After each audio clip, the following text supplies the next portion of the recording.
ఉన్న ఆస్తి లాక్కొని కన్న తల్లికి అన్నం పెట్టకుండా రోడ్డుపై వదిలేసిన ఘటన మెదక్ జిల్లా నిజాంపేట మండల కేంద్రానికి చెందిన కుంట సత్తవ్వ 70 సంవత్సరాలు.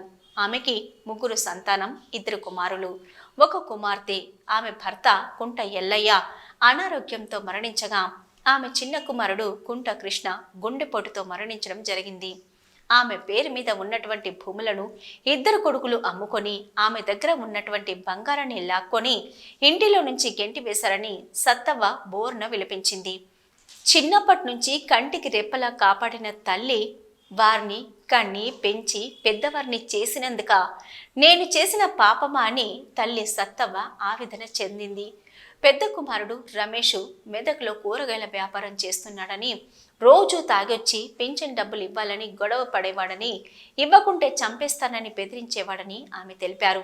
ఆమెకు 1 పూట భోజనం పెట్టకుండా ఇంటిలో నుంచి గెంటి వేయడంతో ఆమె రోడ్డు మీద బతికే పరిస్థితి ఏర్పడింది.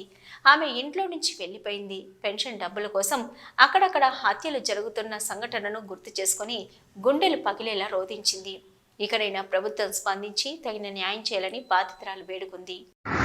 నిజాంపేట నాకు 2 కొడుకులు అయితే కొడుకు చనిపోయాడు, 1 బిడ్డ ఉన్నది, కొడుకున్నాడు, సాధమంటే దాస్తలేడు. ఆయనకు 3 తులాల బంగారం చెందింది. జాగుంటే జాగ చేస్తాడు, అన్నదమ్ములు పంచుకొని అమ్ముకున్నాడు.